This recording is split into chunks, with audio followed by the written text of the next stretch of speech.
படித்தேன், எக்ஸாம் எழுதினேன், பாஸ் ஆக முடியல. அப்புறம் எங்கள் பெரியக்கா பாஸ் ஆனாங்க.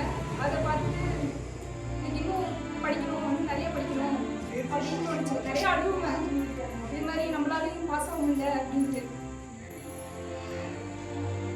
அப்புறமேட்டுக்கு சரி படிக்கணும் அப்படின்ட்டு திரும்பி படிக்க ஆரம்பித்தேன். அப்புறமேட்டு தான் 2023